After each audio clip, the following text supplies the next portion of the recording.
Hello बच्चों, मैं doctor छाया सक्सेना। चलिए आज ना रहीम के दोहे पढ़े थे ना हम लोग ने, उसके क्वेश्चन आंसर करते हैं। ठीक है बच्चों। पहला क्वेश्चन का प्रेम का धागा टूटने पर पहले की भांति क्यों नहीं हो पाता? इसका उत्तर है प्रेम विश्वास की भूमि पर पनपता है। एक बार स्नेह विश्वास टूट जाए तो वह कभी भी अपनी पुरानी स्थिति में नहीं आ सकता। मन में कहीं ना कहीं दरार आ ही जाती है। ठीक उसी प्रकार जैसे एक धागा एक बार टूट जाए और आप उसको जोड़ने का कितना भी प्रयास करें, उसमें गांठ पड़ ही जाती है, पहले जैसी बात नहीं रहती।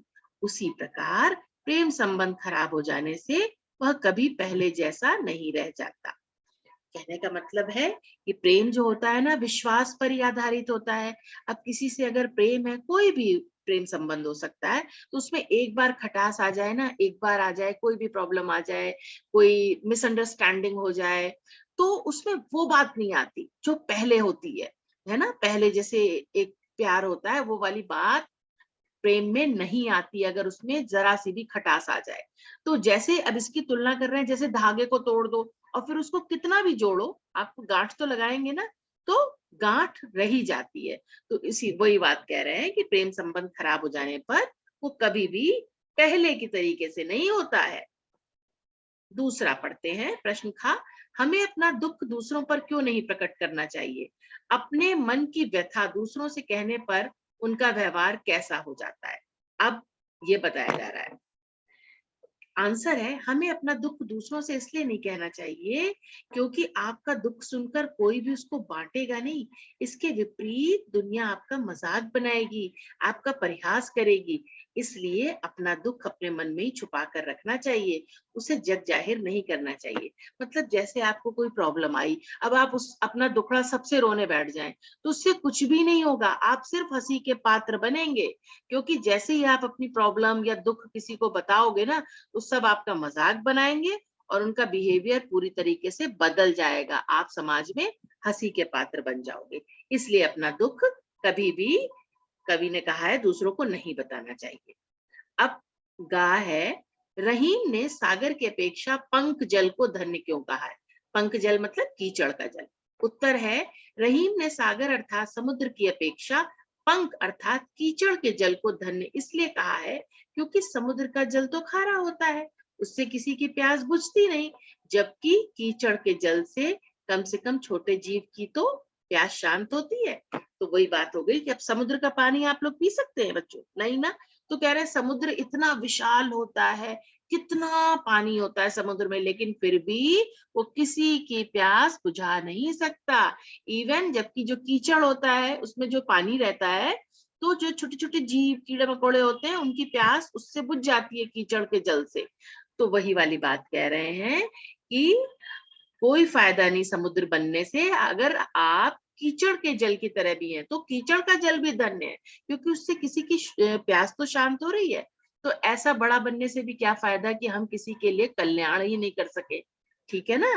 किसी के लिए अगर हम कल्याण नहीं कर सकते, किसी को भी हम बेनिफिट नहीं पहुंचा सकते, तो व्यर्थ है हमारा जीवन। तो इसीलिए उन्होंने पंख जल कीचड़ का जल को भी धन्य कहा है। कम से कम उससे छोटे छोटे जो जीव है उनकी प्यास तो बुझ रही है। ठीक है बच्चों। नेक्स्ट पढ़ते हैं। एक को साधने से सब कैसे सध जाता है? आंसर है एक को साधने से तात्पर्य परमात्मा की साधना करने से है। परमात्मा की साधना से ही तो समस्त कार्य अपने आप ही हो जाते हैं, व्यर्थ में भटकना नहीं पड़ता। जैसे जड़ को सींचने से फल फूल आते हैं, उसी प्रकार एक अर्थात परमात्मा को साधने से हमारे सभी कार्य सही ढंग से पूर्ण हो जाते हैं।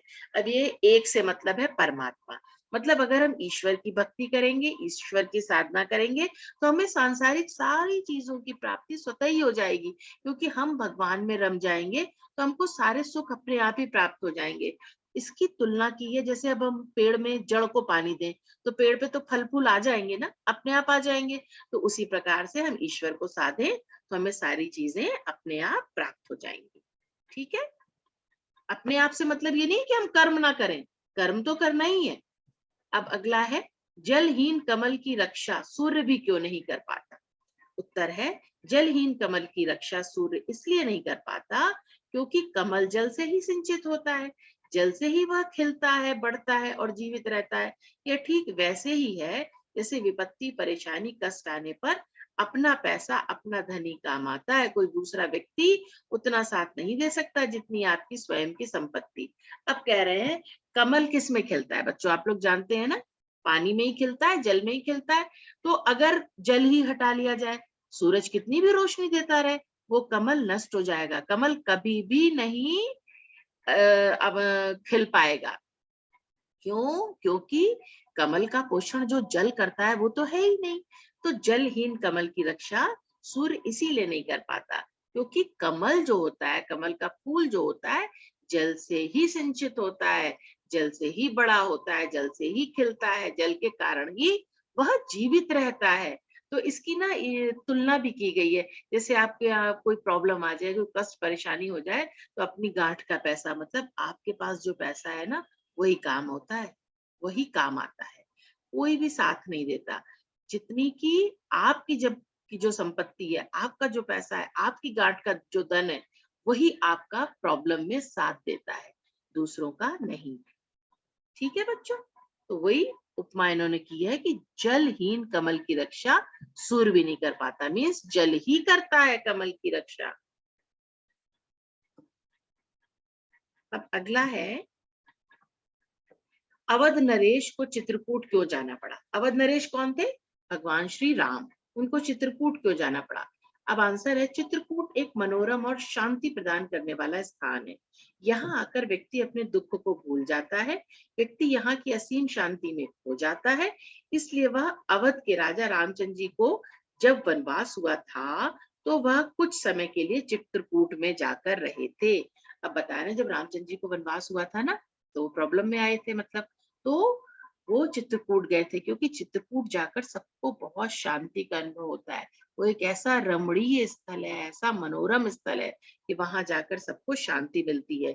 इसलिए रामचंद्र जी भी वहां पर जाकर के काफी समय तक रहे थे। जिसकी लाइफ में कोई प्रॉब्लम आती है, वो चित्रकूट जरूर जाता है, क्योंकि चित्रकूट में असीम शांति का अनुभव होता है। नेक्स्ट पढ़ते हैं, नट किस कला में सिद्ध होने के कारण ऊपर चढ़ जाता है? अब इसका आंसर है, नट मतलब बाजीगर। आप लोग ने देखा होगा ना सर्कस वगैरह में, बाजीगर अपने शरीर को सिकोड़ कर तंग मुंह वाली कुंडली के बीच में से निकल जाने की कला में निपुण होता है, और वह इस कारण झट ऊपर चढ़ जाता है।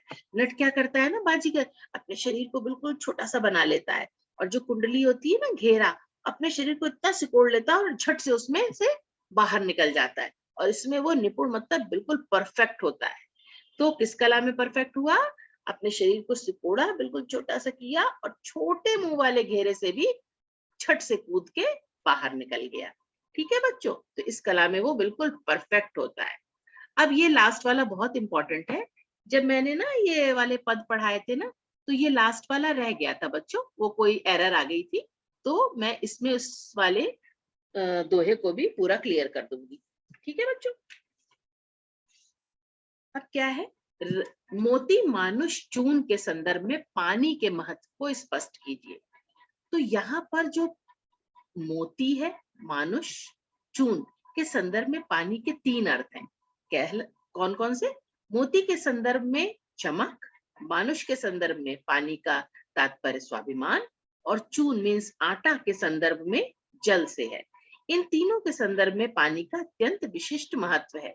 जिस प्रकार मोती पानी अर्थात चमक के बिना बेकार है, मनुष्य का स्वाभिमान अगर समाप्त हो जाए तो ऐसा मनुष्य किसी काम का नहीं, और चून अर्थात आटा जल से ही गूंधा जाता है, बिना जल से गूंधे आटे का कोई महत्व नहीं होता।